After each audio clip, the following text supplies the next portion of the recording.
A wicket, in fact, a big wicket at the very cusp of Cricket's box on the last ball of the 35th over, and that could change a lot for Bangladesh, where the grind continues. Let's have a look at the score at the 35 over mark. The fifth wicket falling to Shardul Thakur, who's bowled an outstanding spell. 128 for 5 at the end of 35 overs. Mushfiqur Rahim still holding on. He's batted 44 deliveries. Afif Hussain will join him. Mehdi Hasan Miraj still to come. But have India made enough inroads? Joined on Cricket's box by Joy Bhattacharya. Joy, this looks like a long haul. Not a great advertisement, you'd have to say, for a format that needs to keep reinventing itself. But for now, it's about Bangladesh trying to win the game somehow.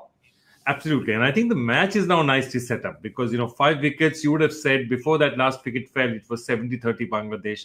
Now, this is their last recognized pair. Mehdi Hasan is really a bowling all-rounder more than a batting all-rounder. So you have to say that, that one wicket has put the cat a bit among the pigeons. And it was interesting because both Mahmudullah and Mushfiqur were playing what you call safe cricket. They were not taking any risks. They were not trying to do anything more than was required.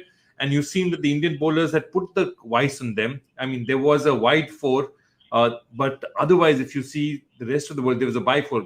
My apologies. But the last ball boundary to come off the bat was the 4th ball of the 23rd over. So that's the amount of time they've had this boundary drought. That means India has put in the squeeze. Somebody like a Shardul Thakur, 6 overs, 10 runs, 1 wicket. He's done his job out here.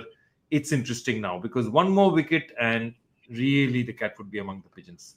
Well, I can see the pigeons. I can see the cat as well. Because that one more wicket has fallen. And it's a huge wicket, that of Mushfiqur Rahim. At the start of the next over from Mohammad Siraj, cleans up Mushfiqur Rahim. And we were talking about the 2 M's being critical after Shakib Al Hasan. And he has been dismissed. How much does that change what we said at the start of Cricket's box? Absolutely. I think this is a huge setup. 2 balls actually changing the entire match because it was looking relatively safe, both these batsmen. But the unfortunate thing that they had done was by not scoring fast, they had put a lot of pressure on themselves. And it's not necessarily scoreboard pressure, but personal pressure as batsmen saying, they'd gone into their shells a bit. And that is always dangerous when you're playing this kind of format. And so first time you try and take a risk, something happens and suddenly all the hard work you put in has gone to naught. So 6 wickets down, I think now is possibly advantage India. Yeah, and as we mentioned at the very start, we're in the 36th over. The required rate is not a problem. 59 required of 89. Look away from the wickets column, you're fine. You win it every day of the week. But we've said throughout that India need to dismiss Bangladesh, and that's what they've done by taking 6 wickets, another 4 to take. So I think the critical thing in this equation is not the required rate at all. It's the amount, the frequency with which they're taking wickets. Absolutely. And with Siraj has got, with this over, another 3 overs to go after this over. You've got 4 overs from Shardul Thakur, who's bowled really well out here. And I think you've got enough bowlers to put the vice on them. Right now, the situation is looking good. Deepak Chahar will come in towards the end. The ball might just reverse a bit. This could be good for India. It's well set up for India and they have the bowling to exploit it. It's a good situation. You said the bowling to exploit it. The fact that Rohit Sharma has bowling options at his disposal, he now knows exactly who he can go to. We were maybe wondering, Shardul Thakur, 25 over mark, he hadn't bowled a ball yet. He comes in, bowls an outstanding spell, and now he has the options to take him as deep as he wants to. He can go back to the spinners. Deepak Chahar up front had a bit of swing. He could go back to him as well. There's a newcomer, Kuldeep Sen, who could extract a bit of pace. So lots of options for Rohit Sharma. To you, at this stage with 6 down, and with the tail-enders to come after Miraj and Afif Hussain, who are your key bowlers? Actually, the bowlers who are bowling right now, and there's a reason for it. I feel that Siraj is a wicket-taking bowler. He always takes wickets. And even when he's expensive, he gets the wickets. And now it's a matter of wickets. It's not about run rate. You get one more wicket, you're into it.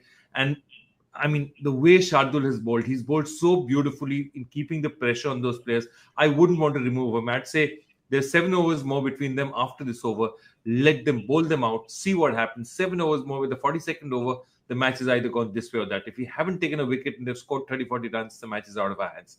But if another couple of wickets go down, this could very well be India's match. You said the if, but I'm going to put you on the spot as we wrap Cricket's box.